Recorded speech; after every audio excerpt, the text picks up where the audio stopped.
lolo we me do bena mesia me va agbenkefe avalaji nko nyenye edem na eva moji ya nenye ameye yela jagbagba ne na subscribe wala kema na me video akple no viewe egbe fenya imediwe ma fia alonu imediwe ma fonu chon e anye Paula White inye American president Ivai Donald Trump who spiritual advisor e anye me gbogbo me fe nu fiala alo ngodola e ya phone ple mauna Donald Trump eno gbedo da ncho alba mesia me mo se be French ple English pete o phone chon vai nyo no gbedo da be eno $1 oyo cho Africa ono $1 oyo cho South America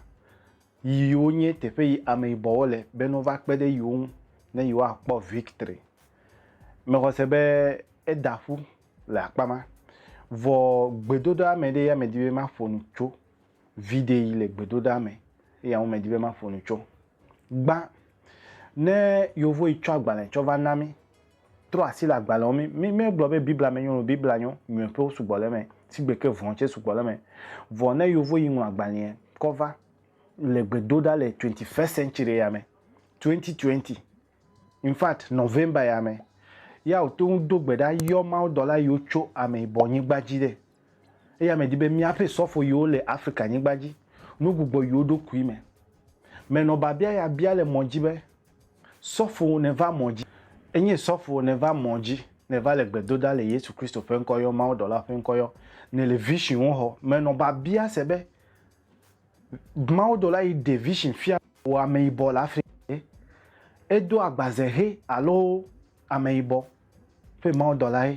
e ya me no mi ato bia sofo pete bia wo sofo pe nya gbodi la no po la gbogbo me yi la we ne na bia se be $1 yo no popo le ele yovo fa gbale me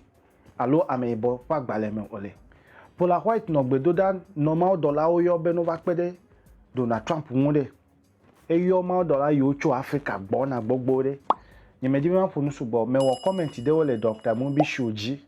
comment wa me ve pe nyu channel o fe nko ya me ko wo account ma me ko phone me ko ngon comment ma ko comment ba ko de video ya me ne na po comment me ngun le Dr. Mumbi Show pe te fe ne na po me ne yo like pla me ne yo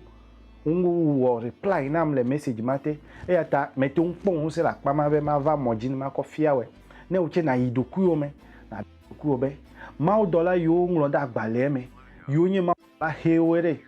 mi ato onye alo menye mi ato yo ma china $1 gbanto ne nya me bole agbenke fe avalaji yinele nkonye se nyele vegbete e ya nye togbe wo yikuvai e to wo yikuvai tasi wo yokuvai wa wenye $1 gbanto yo mi tin phone wo ne yide nu yo fe no yo moli o na we de wa yo e uklo na ti wa mi atwa phone amo ga yi kaka gbogbojo e ya nye mi ade konwe vonya me di ma ga tasi le Paula White fe gbedoda me nye bede ebe $1 no gbova mega ngrobo jagbagba ne na bia sofo we nam be $1 yo no popo de je onye alo heto yibo onye alo heto blue alo brown to okay nu evele me di me ga fia fifla ya nye be $1 yo le yo la Africa de ne pepe de won le wo si wa te wana yo vo le ke ma cheta o ma na mi pepe de won okay ma ko nya ya ko ide gbogbo me ne na se gome na me nyode gbogbo me fa pajide e ya nye be mi atogbi o de yovo nya be mi o si won sele ni o comment me ko dade Dr. Mumbi Show fe video gome afa mo lo de jide egbe ma me do ma be mi ade kono mere ya won sele gbogbo yo le yoyo de e ya nye ma $1 mi atogbe onya gbogbo ma wo yo fu na nu plewe ye yo vo vare ya obe yo anye jime fu na mi yo nye mi ade koni we maudi o to nge na mi pe Christianity pe education good mele chichina obe fifi la yo vo le mi ape de konu pe gbogbo me un se wo hia na you akọ do election ewo nya me ibo nele yovo po me ugbo na nyama be mi me ibo je be mi vumi afa suso le monji mi si gbagbe ma vivi na mi o ni mi di bi agbe ni vivi na mi le mi tasi fefe kple gbogbɔmenuwo ne mi yi ɖe mia dekɔnuwo me eya manɔ me ɖe mi ma kpɔ ŋgɔgbe o education kple hard working eya le veve ɖe na mi vɔ ne mi fɔ ya mi be okay mianɔ sɔlime ɖe ŋdi ŋdɔ fiã like mewe mede ŋdi ŋdɔ fiã ŋdi me gatɔ miafɔ mi ganɛ woaƒo gagbãtɔ ganɛ ku fã gasusue gatɔ ku mi kpa le sɔlime alo gatɔ ku fã ku mi kpa le sɔlime ati gatɔ ku fã fia yi me tse eyi agble diva dedi teŋue vɔ be na yi ɖe sɔlime. We are wasting our time. Black man, it's time for us to reason. Ne mia le mia dekɔnu with hard work ne mia kpɔ ŋgɔgbe ɖeɖe dagbe ya me le didi na ʋe dukɔ mebe dagbe ya me le didi na ʋe dukɔ me di be mia kpɔ ŋgɔgbe eya me nye fia ɖeke ale o. Individually it starts just like the way I started retrieving myself from the mental slavery. Me no Christianity me kpɔ nye me ke ɖe sɔfo ɖeke ŋu otsina be gbɔgbɔ yi kpɔ ɖe enya ame yibɔ alo ame he o vɔ me nya be ame he yawo ele woƒe ta me eya nye ma pastor yiwo le Ghana leke yɔnɛ sɔfo yiwo le Ghana be yiwo le vision kpɔ me na wogblɔ gbe sia gbe nye me nya ne ɖewo le Togo me le Benin wo me be yiwo le vision kpɔ America president ya adu zi eya adu zi ya me kpɔkpɔ mia teƒe mia kpɔ gale me kpɔkpɔ teƒe mia de corrupt leaders wo ma dzo le duɔ me o de ke ma nye me kpɔ ŋgɔgbe mi le yeye o ne me va mɔ dzi de me be miaƒe dedie nɔnɔ ya ta me nɔ mɔ dzi va enya ma gbe na me ma miaƒe dedie nɔnɔ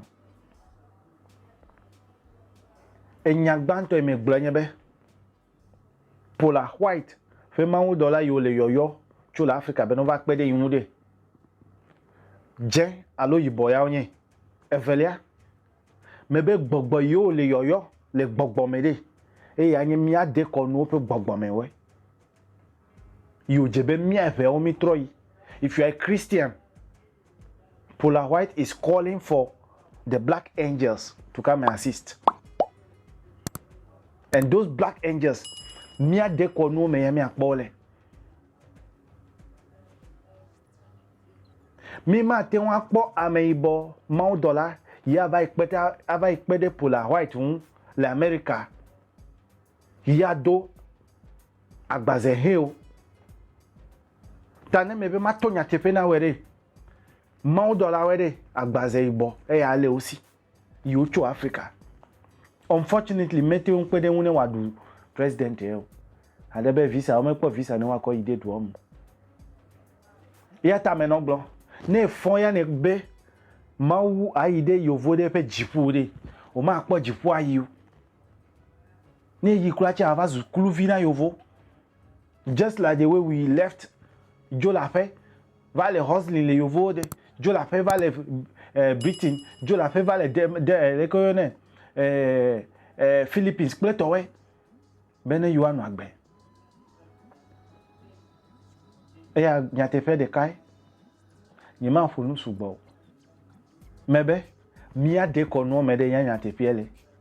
Paula White has naked the Christianity. Paula White ede ama Christianity. Paula White nyateƒe ɖekae eya ma gbɔ na le mɔ dzi. Yo ta nɔviwo me bia dagbe na me sia me megaŋlɔ bo dze agba ne na subscribe ekema mianɔ kame.